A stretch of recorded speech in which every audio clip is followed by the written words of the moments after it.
Waalaikumsalam warahmatullahi wabarakatuh. Selamat siang.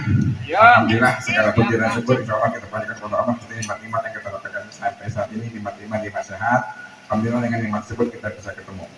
Dan saya mati dari Pemda kita Pak Yuki ya, yang telah hadir bersama kita untuk menjelaskan tentang peraturan daerah yang sedang berjalan. Insya Allah kalau kami di DPR ya mungkin peraturan daerah yang akan dibuat sebenarnya. Tapi insya Allah hari ini dengan teman-teman dari Ormas LSM Harimau yang hari ini hadir, ketuanya langsung, dan insya Allah juga ada teman-teman dari dulu Pak Suprata dan jaringannya. Insya Allah hari ini kita coba manfaatkan untuk ketemu, manfaatkan hari ini kita berkonsolidasi juga. Nyata Pak RW saya juga ada di sini Pak. Kan ada Pak RW saya juga ya. Tadi alhamdulillah hadir juga. Dan insya Allah selama ini kami di Curug berbaik dengan beliau juga semua. Selama ini kegiatan bangunan Curug jalan lancar, tidak ada masalah, tidak gangguin ya. Nggak ada insya Allah. Jadi insya Allah selama ini kegiatan yang ada di Curug maupun di sekitar yang selama ini, kalau kami di kabupaten dulu punya pangku anggaran sebenarnya cukup besar. Jadi kalau Dewan Kabupaten kan ada selalu membangun, dan semua kami berkoordinasi dengan teman-teman dari provinsi nggak ada nih Pak. Nah, di provinsi kayaknya kita nggak punya, makanya jarang ketemu lagi dengan teman-teman. Jadi kalau di kabupaten kami punya aspirasi, punya pangku anggaran untuk membangun, insya Allah dengan bantuan teman-teman selama ini kami berkoordinasi. Kalau teman-teman dari media juga ada ya Pak Yakob. Ambil bro, media juga. Kerangkep kayaknya Pak. Kerangkep media, ngangkep PLS masih semua ada. Salah, tapi insya Allah beliau selama ini kondisi dan baik, selama ini bersama dengan kami. Mudah-mudahan hari ini kita juga bisa mohon maaf selama ini Pak Ismail belum bisa maksimal ya teman-teman media maupun LSM dalam selama di provinsi sampai 1 tahun. Kalau di kabupaten kami setiap reses kami satu titik buat mereka. Kami kumpul koordinasi dan sebagainya. Dan kemarin untuk pertama kali sosialisasi perda kami di kabupaten di provinsi selama 1 kali dengan tim media dan LSM untuk menyampaikan mereka, mudah-mudahan tim media juga menyampaikan ke masyarakat apa yang kami sampaikan hari ini. Insya Allah untuk teknis besarnya adalah sampai langsung oleh Pak Yuki nantinya, kami yang menjadi saja sebagai mediasi menyampaikan apa yang kami sampaikan hari ini oleh Pak Pemda kita. Jadi kebetulan saya berada di Komisi 3. Komisi 3 itu membawanya pajak daerah sebagai pendapatan utama dari Provinsi Banten. Kami punya pendapatan ya sekitar 19 triliun kalau tidak salah. Lebih kurang, kalau tidak dikurangi gimana nih, nanti kurang lagi. Direvisi lagi, mudah-mudahan sebenarnya hampir mirip dengan kabupaten ya, udah 8 triliun lebih. Dan secara provinsi 11, 10 lebih sekian, dan mudah-mudahan yang terutama dari pajak kendaraan bermotor yang kita gunakan. Nah intinya kami di Komisi 3 meminta kepada Pak Pemda untuk maksimalkan ya, terutama di Samsat daerah, bagaimana masyarakat mau bayar pajak. Dan selama ini laporan kami itu rata-rata hampir sama, semua daerah di Indonesia itu hampir 56% yang taat pajak, hampir 40% itu masih nggak mau bayar atau belum bayar atau belum ditagih. Dan inilah masalahnya. Sehingga yang tertagih baru di kami itu baru 50% lebih. Sehingga semua daerah hampir sama. Sehingga salah satu kebijakan yang terbaru kemarin kami lakukan adalah membebaskan tunggakan. Dan insya Allah cukup bayar di tahun yang berjalan, itu salah satunya. Mudah-mudahan ya, ikhtiar ini bisa memaksimalkan, nanti beliau menjelaskan program sampai bulan ini. Harimau di Binong, Kecamatan Curug ya Pak, Kabupaten Tangerang. Terima kasih juga kepada Bapak Dewan, Pak Rispanel Arya, SSTMM yang telah memberikan tempatnya pada kami untuk memberikan sedikit kebijakan pajak yang ada di provinsi. Baik Bapak Ibu, mohon maaf saya nggak panjang lebar. Nama saya Yuki Sampurna. Kebetulan saya ditempatkan di bidang pendapatan di Bapenda Provinsi Banten. Baik Bapak Ibu, menurut Undang-Undang Nomor 1 Tahun 2022 terkait hubungan keuangan pusat dan daerah, Provinsi Banten, provinsi itu diberi kewenangan mengelola 7 mata pajak. Sebelum masuk ke 7 mata pajak, boleh izin bertanya, arti pajak sendiri apa Pak Ibu Putet Pajak Daerah? Mungkin ada yang bisa bantu saya? Arti pajak?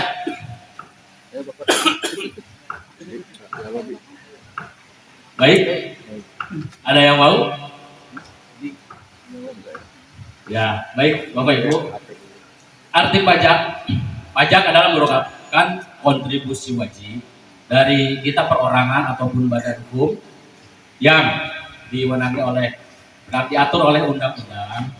Akan tetapi kita tidak menerima hasilnya secara langsung dari pajak yang kita berikan kepada masyarakat, yang dimana sifatnya memaksa ya Pak. Pajak itu memang sifatnya memaksa. Ya, gitu. Kita tidak mendapatkan hasil secara langsung, akan tetapi kita gunakan untuk kemakmuran bersama. Gitu. Memang dimanapun di seluruh dunia, negara, daerah yang istilahnya ingin maju berkembang awalnya dari pajak. Ya. Kita memberikan kontribusi, jangankan ya model negara, zaman kerajaan aja dulu ada upeti ya Pak. Sama kan, nggak jauh dengan pajak, upeti kan. Ya untuk membangun, ya mau meluaskan daerah wilayah kerajaannya. Kita juga sama seperti itu. Gimana caranya untuk memampukan rakyat? Ya dari pajak. Makanya Provinsi Banten diberi 7 kewenangan pengelolaan pajak, ada 7. Yang pertama, pajak kendaraan bermotor yang disingkat PKB. Yang kedua, pajak bea balik nama kendaraan bermotor BBNKB. Yang ketiga, pajak bahan bakar kendaraan bermotor. Yang keempat, pajak air permukaan. Yang kelima, pajak rokok. Yang keenam, pajak alat berat.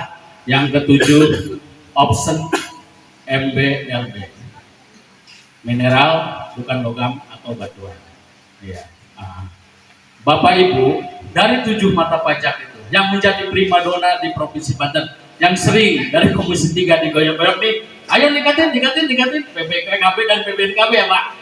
Betul, BBNPKB dengan BBNKB. Tadi disampaikan oleh Bapak Dewan, PAD kita kurang lebih PAD 11 triliun sekian Pak. Nah itu dari 11 triliun itu kurang lebih 70%-nya dari PKB dan BBNKB Pak. Gitu, ya. PKB dan BBNKB. Pajak kendaraan bermotor yang Bapak bayarkan, Ibu bayarkan, bea balik nama kendaraan bermotor yang Ibu Bapak bayarkan. Bapak Ibu untuk BBNKB mungkin di tahun 2025 ini tidak bisa merasakan prosesnya. Karena untuk bea balik nama kendaraan kedua, ketika Bapak beli second, balik nama ke Bapak, bea balik namanya. Selanjutnya ini PR baru, pajak alat berat. PR baru buat kita, itu dia Pak, PR baru. Ini kita mulai melaksanakan, diwajibkan untuk menarik pajak alat berat itu dari 2024. Dari 2024 itu yang baru bisa ada aksi dari Samsat Ciputa, daerah Tangsel sana. Ya alhamdulillah sudah memberikan kontribusinya gitu kan. Ada pemasukan tidak banyak, cuma 10 juta Pak targetnya pada saat itu. Tahun sekarang pun 2025 yang sebelum perubahan ini tidak banyak, sedikit Pak, 60 juta, maaf, 66 juta sekian. Akan tetapi realisasinya ya belum nyampe 100%. Memang agak susah kenapa? Karena itu kita punten sektor yang kita cari itu alat berat di perusahaan-perusahaan dulu Pak.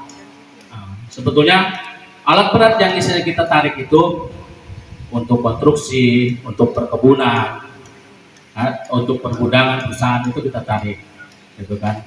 Di perkebunan ada, pertanian ada kan, ada traktor, ada gurandong yang buat panen padi itu Pak, mesin gurandong berapa itu kenapa?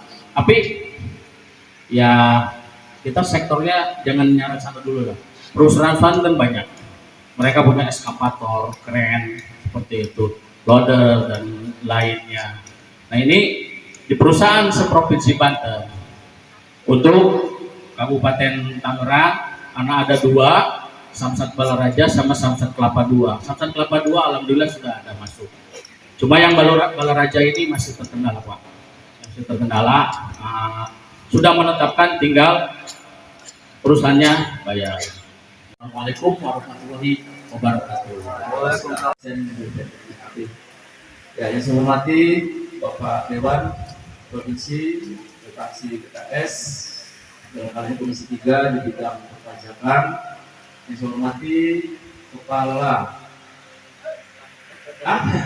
yang mewakili mungkin dinas dari Bapenda Provinsi Banten beserta Intan beserta jajaran dari Dinas Bapenda Provinsi Banten. Ya, perkenalkan saya Ketua LSM Harimau DPD Banten. Abang saya Pak Despanel Mulwarda sudah sejak lama juga kenal. Sebelumnya sebelum di provinsi juga saya sudah mengenal beliau, Pak. Jadi singkat saja saya masuk ke inti dari pada acara pada hari ini kita kumpul di kediaman Bapak Dewan Pak Despanel. Nah, yang pertama tadi saya ambil itu tangkap dalam penyampaian mungkin mewakili dari Bapeda, saya mewakili dari BPWS Harimau, pentingnya pembayaran pajak ini, tertib pajak. Nah, sebelum kita tertib pajak, kita juga Harimau juga harus tertib itu pajaknya semua anggota, ya kan? Nah, dan insyaallah untuk yang Harimau ini mungkin ada juga yang belum bayar pajak dan banyak juga yang terjadi pada lapangan saya alami, termasuk tadi sampai ke kasir semua yang ada di wilayah Tanggelang, bahkan barangnya pun itu masuk ke luar wilayah. Nah, ini yang terjadi di Banten. Bahkan ini sudah puluhan tahun dan alat berat itu ada di sana. Ini tetapi untuk tadi Pak Despanel ini ketemunya sama orang katanya orang besar begitu kan. Jadi kita harus izin ini laporannya menghadapnya kan kemana gitu Pak ya. Nah, ini sangat membahayakan wilayah di kabupaten setempat. Dan saya pun mungkin mohon izin kepada Pak Despanel dan kalau Bapeda Provinsi Banten, kalau kami diizinkan kami ini bersilaturahmi ke Dewan ataupun fraksi di komisi terkait tentang hal itu baik pajak ataupun dari perhubungan, karena banyak sekali masalah di lapangan